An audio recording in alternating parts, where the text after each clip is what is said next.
ရေတော်သုံးခွဲဘာလို့ကတ်လဲဖះအတွက်တစ်ခွက်တရားအတွက်တစ်ခွက်တန်ခါအတွက်တစ်ခွက်ဟဲ့ဟာငါးခွက်ကောဟိုအနေနော်နန္ဒ၅ပါးပေါ့ခုနှစ်ခွက်ဆိုရင်ခုနှစ်ရဲ့သားသမီးအတွက်ဟုတ်လား9ခွက်ဟာဂုံတော်9ပါးပေါ့17ခွက်17မင်းငိမ့်အောင်ရှောက်ပြောတယ်မဟုတ်ဘူးနော်ရေတော်9ခွက်ဘာလို့ကတ်လဲဖះအတွက်တစ်ခွက်တရားအတွက်တစ်ခွက်တန်ခါအတွက်တစ်ခွက်ပြောကြတယ်မိဘအတွက်တစ်ခွက်ဆရာအတွက်တစ်ခွက်ဟုတ်တယ်လို့ပဲပြောတဲ့သူကပြောသွားပြီးတဲ့သူကလည်းပြီးသွားတာတကယ်စဉ်းစားကြည့်ဖះเจ้าဆောင်မှာ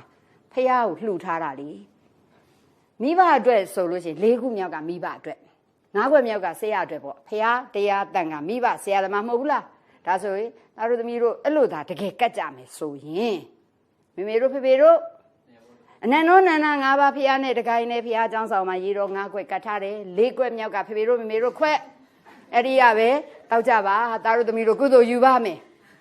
၅ခွက်မြောက်ကဆရာအတွက်ခွက်ဆိုဆရာလေးလာရင်အတော်ပဲမျောနေတာဆရာတို့တခါမှမလာဘူးထင်ဟုတ်တာဒါဆိုရင်၅ခွက်မြောက်ကဆရာတို့ဟုတ်ပါမလားဆရာမတို့ကရှောက်ပြောနေကြတကယ်တော့ဘာမှမဟုတ်၅ခွက်ဆိုတာဖះအတွက်ရည်ရွယ်တဲ့အတွက်ခြေဆေးတော်ကြီးလက်ဆေးတော်ကြီးမျက်နှာတစ်တော်ကြီးသုံးဆောင်တော်ကြီးတောက်တော်ကြီး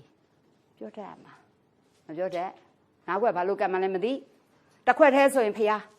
နှစ်ခွက်ဆိုဖះတရားသုံးခွက်ဆိုဖះတရားတန်ခါဟုတ်လားရှောက်ပြောနေတယ်၄ခွက်ဆိုတစ္ဆာ၄ပါးရှောက်ပြောနေတယ်တကယ်တော့တခုမှမဟုတ်ဘူးဘာမဆိုဂဂနနတိအောင်လိလာအပ်